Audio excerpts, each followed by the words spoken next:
What's going on, everybody? I have Matej Sis here, covers Virginia Tech for VTScoop and the 24/7 Sports Network. What's going on, man? Not much. How are you doing, Chris? Doing well. Both these teams, let's get right into it. Both these teams really struggling. 3-game losing streaks for both teams. Miami 2-3, 0-1 in the ACC. Virginia Tech 2-4, 1-2 in the ACC. The play in Blacksburg, 12:30 on Saturday there. RSN has it televised. Check local listings. Let's get into Virginia Tech. Before we get into specifics, offense and defense, just your overall kind of thoughts where this team is kind of heading into the game. Like I said, the 3-game losing streak there. Yeah, it's very much a team that you would expect to look like under a first-year head coach. Sloppy at times, a lot of mental mistakes, penalties, and definitely a roster that's devoid of a clear star.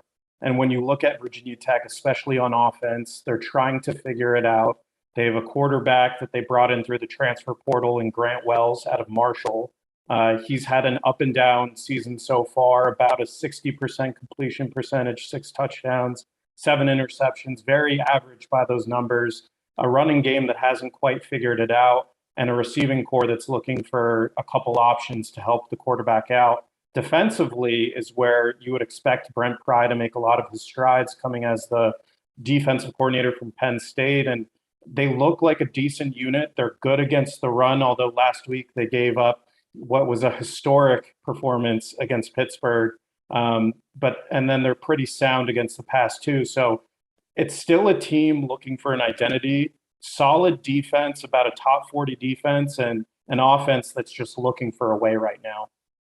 I definitely want to get into that Pittsburgh game with the defense and more into that. But let's start with Grant Wells there. You touched on the transfer from Marshall. Comes out first game, 4 interceptions. It seems like it's been touch and go, disappointing even. Where is he at right now? Because again, 6 games into it, where is he at? And when he's on top of his game, kind of what does he bring to the table if things are clicking for him? Absolutely. I think, he's still trying to figure out his game. He showed signs of improvement against Pittsburgh, which I think the coaching staff wanted to see. He had a deep ball, 43-yard shot to Dwayne Lofton for a touchdown. He had a couple nice plays to Caleb Smith, who was named ACC Wide Receiver of the Week after a big performance. So I think his game got a little better against a tough Pittsburgh defense. But overall on the year, you mentioned it, the 4 interceptions in the first game, he single-handedly lost that game for Virginia Tech, just gave too many possessions to Old Dominion. And then in other games, he just hasn't been the difference maker. And you can look up and down this offense and say it's the offensive line, it's the lack of a number 2 option at wide receiver. But ultimately, Grant Wells, he has the tools, but he hasn't made the plays. And we saw more signs of that against Pittsburgh. But in order to really make a difference for this offense, he's going to have to make a lot more plays. And certainly Miami's going into this one. They're facing a different quarterback than Drake May last week. Drake got going. The deep ball has plagued Miami the last 2 weeks, 6 plays over 50 yards. Does Grant, again, I'm not comparing the two because Drake's certainly having an outstanding year. Does Grant have that in him? You touched on the deep ball there last week, 277 in that game. Does he have that? Does he have those weapons? We're going to get into Caleb Smith because he's certainly an intriguing guy to me. But just, Miami fans want to know, is this going to be a team that can connect deep? Yeah, I mean, they haven't done it so far on a consistent basis. They did it, twice, once with Caleb Smith with a 43-yard long, and then once with Dwayne Lofton with a 43-yard long. If you look up and down the roster, there's really not that many deep balls that Grant Wells has connected on. And I think that's been the issue, that the wide receivers haven't necessarily gone the separation. It's probably the best tool in Grant Wells' arsenal. They did it 2 times against Pittsburgh. And certainly they would like to link up a bit more. They'll take a lot of shots, so I'm not saying it won't happen. However, I feel like the conversion rate so far has been pretty low. Let's talk about Caleb Smith a little bit. You touched on him. I want you to explain his big game and what he's doing well this season. So for Miami fans, he's actually faced Miami 3 times in his career. It only has 2 catches. He did have a touchdown last year. So, if Miami defenders are looking at him again and maybe they don't think he's quite the threat because they've seen him before, he certainly looks like a different player this year. The numbers he's putting up. Kevin Steele, the DC, said they have a clear number 1 guy. 6'2", 222 is what he's listed at. You speak on Caleb's game a little bit, and then also what was going well last game. He gets that receiver of the week honor. Absolutely. So Caleb Smith is an interesting story because he started out as a walk-on at Virginia Tech, actually turned down a scholarship offer to Wake Forest, but he was never really supposed to be the number one guy at Virginia Tech along his career. By necessity, he kind of entered that position this year. He's a big guy, like you mentioned, 6'2", 222, very, very quick, runs about like a 4.5. He's a big physical presence. I consider him more of a possession receiver, but he's a guy that will stretch the field, knows how to sit in the pocket, especially against zone defenses. And against Pittsburgh, he just had his way on the line of scrimmage. He was able to bypass whoever they threw in his way. And he was open for a lot of those throws. And Grant Wells is specifically looking at him as that number one read on most of the plays. So Grant Wells is going to force it, and that's kind of his nature. He's the one guy that can get that separation that I was alluding to earlier. So Caleb Smith just kind of refined his game over the years, wasn't really a primary option the past few years, and has really established himself as that number one guy for Virginia Tech. Any other guys that stand out to you in the passing game, maybe to keep an eye on? It looks like the tight end production and the catches are there. Again, Miami has been torched. And one of the things with Miami giving up these big plays, it's kind of been an all season thing. It was 30 yarders at the beginning of the year. Now it's stretching. And it seems like, and I touched on what Steele said, but it's been different coverages. Different guys have been giving it up. It's been different coverages, whether cover 2, cover 3, if they go quarters. I mean, it's just whatever's going on with Miami defensively, scheme wise or personnel wise, they are giving up plays.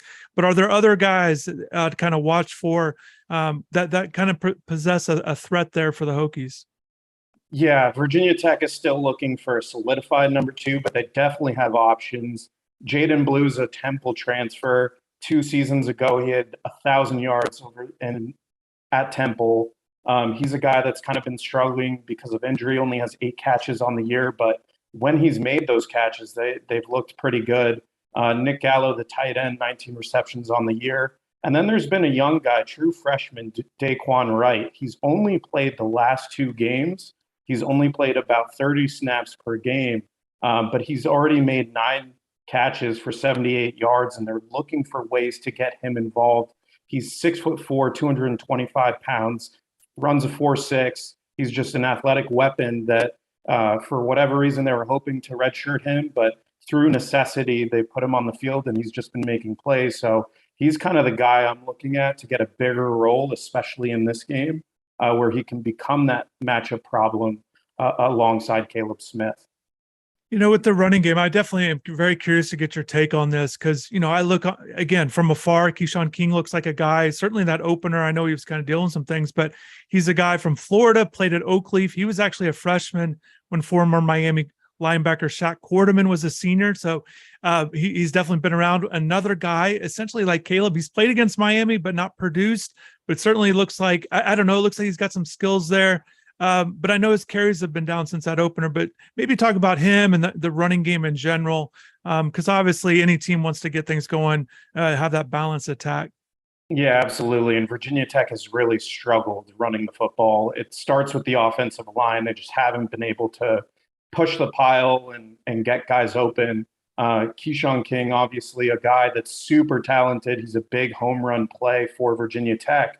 He entered the season as the number 3 guy and kind of worked his way up the depth chart. Malachi Thomas, who's been struggling with injury, returned back last week against Pittsburgh and had 15 carries for 84 yards and a touchdown. So I would expect to see a lot of Malachi Thomas, a sophomore guy out of Georgia, the bigger running back. And then Keyshawn King is going to have his opportunities. The coaching staff really likes him, always raves about him. He's really worked hard to establish himself.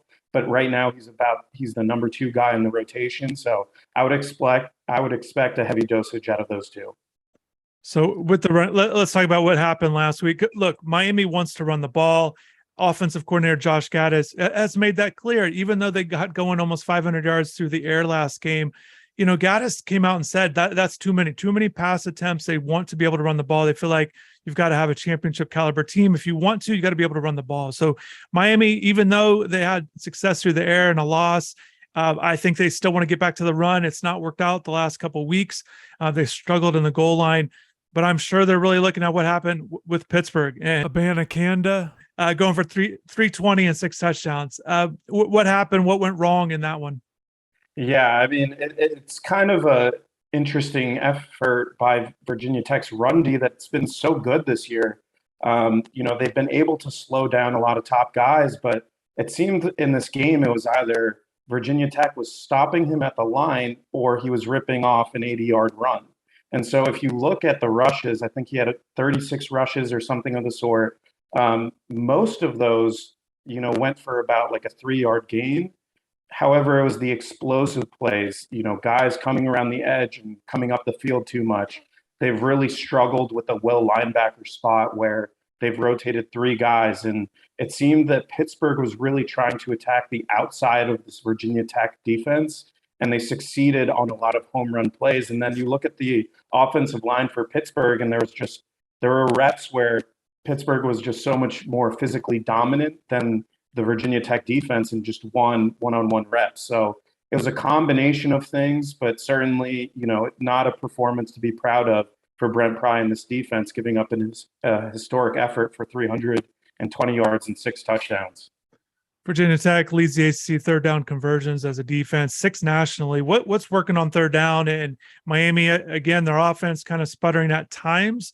Certainly would like to convert their third downs more, but what does Virginia Tech do well on third downs? Why have they had that success so far? They've been pretty sound in coverage so far, and it's allowed them to kind of play more man-to-man on third down. And then they're relying on bringing more guys, bringing more pressure.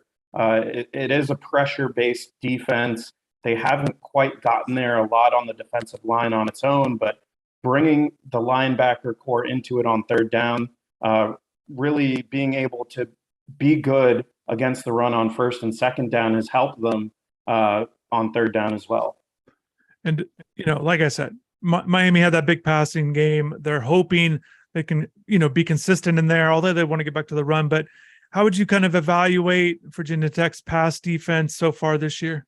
I think this is going to be the matchup to watch against Miami. Virginia Tech historically known for having great cover corners.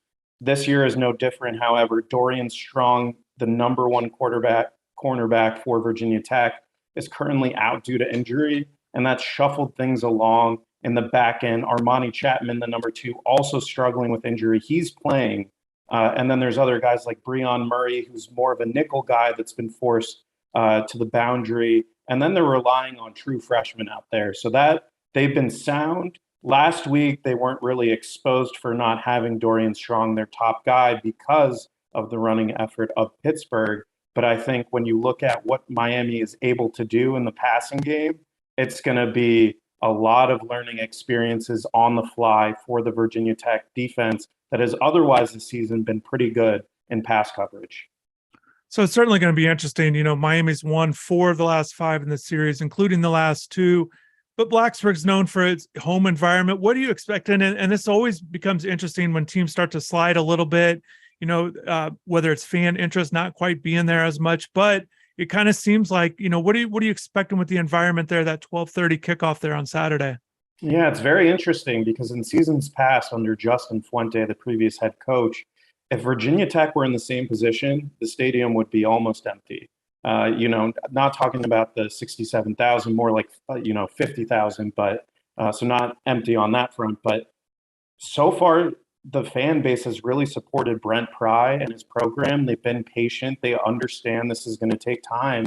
And I think whenever Miami comes into town, it's bringing everyone into the bleachers. And Lane Stadium, I mean, there's nothing better than a college football Saturday inside Lane Stadium. So everyone will be out there and loud, even though it's 12:30. But I would say that the fan base, generally speaking, has been very supportive of this staff, and they're there to support as well. Yeah, it's going to be interesting. There's no doubt about it, just with where these teams are at. All right, man, I'll let you get going. Your time is valuable. Thanks for taking some time to talk about this game. Absolutely. Thanks for having me on.